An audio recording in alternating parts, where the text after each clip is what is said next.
आखिर क्यों 48% बच्चों ने छोड़ा नीट का री एग्जाम? 1563 में से सिर्फ 813 बच्चों ने दिया री एग्जाम और 750 बच्चों ने री एग्जाम छोड़ा। क्या पेपर लीक बनता जा रहा है एजुकेशन सिस्टम के लिए कैंसर? क्या इंडिया बनता जा रहा है पेपर लीक का हब? व्यापम घोटाले के समय मध्य प्रदेश सेवा चयन आयोग के चीफ को आखिर क्यों बनाया गया एनडीए का चीफ? क्या एनडीए की चीफ को हटाने से और सीबीआई से जांच कराने भर से बदल जाएंगे हालात? आखिर इस पेपर लीक माफिया के पीछे कौन? नमस्कार दोस्तों, कल एनडीए का री एग्जाम कराया गया। ये री एग्जाम उन 1563 बच्चों का था जिन्हें ग्रेस मार्क्स दिए गए थे। इसमें से 48% बच्चों ने, 750 बच्चों ने री एग्जाम छोड़ दिया। सिर्फ 52% 813 बच्चों ने ही री एग्जाम दिया। यहाँ ये सवाल अपना जायज बात है कि इतने बच्चों ने, आखिर लगभग आधे बच्चों ने री एग्जाम क्यों छोड़ दिया? पेपर के बारे में बच्चों की मिली जुली राय रही। किसी ने कहा पेपर पिछली बार से टफ था, तो किसी ने कहा कि पिछली बार से पेपर अच्छा आया था और अब इसका रिजल्ट 30 जून को आएगा। नीट एग्जाम का रिजल्ट आया है, तब से ही ये संदेहों के घेरे में रहा है और शुरुआत से ही एनडीए चीफ व हमारे शिक्षा मंत्री धर्मेंद्र प्रधान ने शुरुआत से ही इसे मना किया। उन्होंने पहले से ही डिनायल रुख अपना रखा था। वो कह रहे थे कि ये सिर्फ कोचिंग माफिया की साजिश है। जिस दिन पेपर हुआ था उसी दिन बिहार के कई सेंटर पे पेपर लीक जैसी संभावनाएं बताई जा रही थी। जब बच्चों ने इस बात को उठाया तो एनडीए और हमारे शिक्षा मंत्री धर्मेंद्र प्रधान ने इसको सिरे से खारिज कर दिया। पर अब वो बातें एकदम साफ हो चुकी हैं कि हाँ, बिहार में पेपर लीक हुआ था। बिहार में पेपर लीक कराने के सरगना सिकंदर, यादवेंद्र, नीतीश कुमार, अमित आनंद और अनुराग यादव जैसे लोगों ने एफिडेविट पे स्वीकार किया कि उन्होंने पेपर लीक कराया था। पेपर के एक दिन पहले ही उनको पूरा पेपर मिल गया था और उन्होंने उसको बाकायदा रख लिया था और 100% सेम टू सेम वही पेपर अगले दिन एग्जाम में आए थे। बिहार ही नहीं, अब तो नीट पेपर लीक के तार बिहार, हरियाणा, गुजरात, राजस्थान, झारखंड से भी जुड़ रहे हैं। अलग अलग गिरोह पर पुलिस कार्रवाई करके इस गिरोह का भांडाफोड़ करने में लगी हुई। पूरा एक जाल सा बिछा हुआ प्रतीत होता है। सोचना होगा कि ये पेपर लीक माफिया इतना मजबूत कैसे हो गया, हमारी सरकारें कैसे सोती रही। अगर ऐसा ही चलता रहा तो ये हमारी एजुकेशन सिस्टम के लिए एक कैंसर की तरह साबित होगा।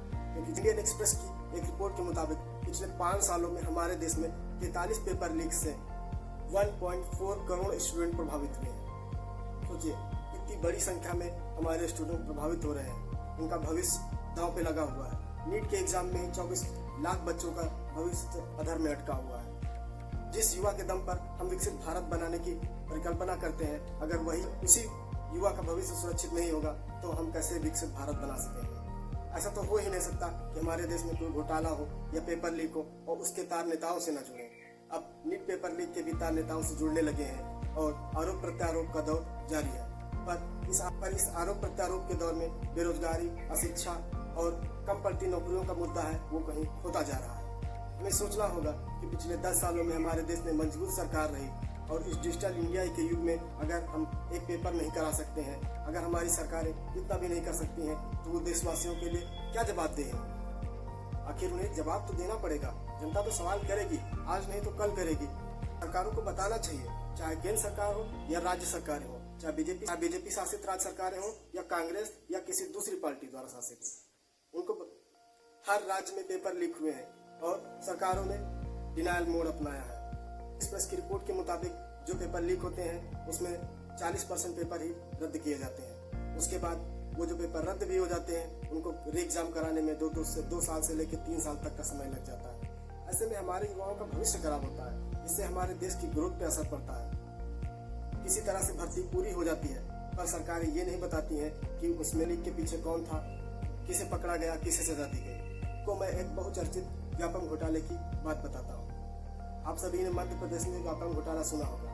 क्या आपको पता है कि व्यापम घोटाले में किसे पकड़ा गया और किसे कितनी सजा दी गई? और उसके बाद सरकार ने अपने सरकारी तंत्र को मजबूत करने के लिए, सही से परीक्षा कराने के लिए क्या कदम उठाए? जब मध्य प्रदेश में व्यापम घोटाला हुआ था उस समय Madhya Pradesh public service commission के चीफ सुबोध कुमार सिंह ही थे, जो कि इस समय हमारे एनटीए चीफ थे।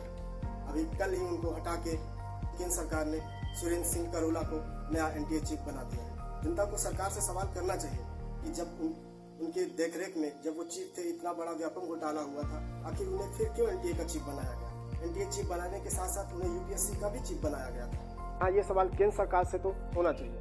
कि व्यापम घोटाले से जुड़े एक व्यक्ति को केंद्र सरकार ने यूपीएससी का चीफ क्यों बनाया, उसके बाद उन्होंने उसी व्यक्ति को एनटीए का चीफ क्यों बना दिया।